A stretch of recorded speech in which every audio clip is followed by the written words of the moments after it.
Kamakailan napadako po kami sa Ilocos Norte para bisitahin ang ating mga Kapuso School.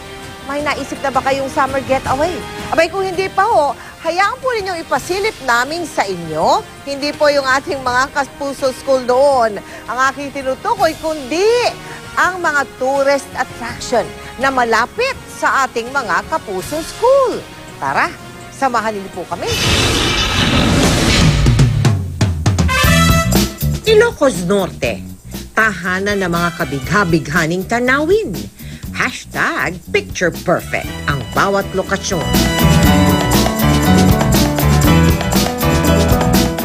Pero alam nyo ba na sa bawat tourist attraction dito, may kalapit na Kapuso School na ipinatayo mula sa inyong mga donasyon?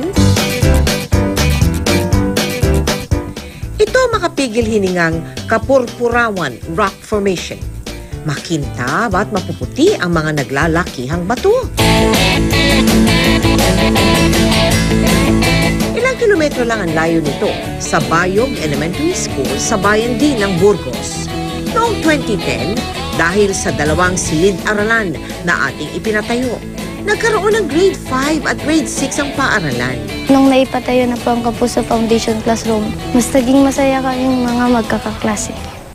Hindi rin kalayuan mula rito ang makasaysayang Cape Bojador Lighthouse. Napakahalaga ng papel ng parolang ito sa paglalayag ng mga galyon dito nung panahon ng Kastila.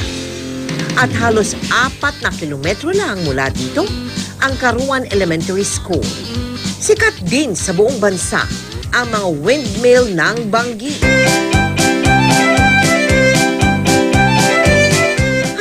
Ba na nasisilip na ang mga windmill na ito mula sa Abaca Elementary School.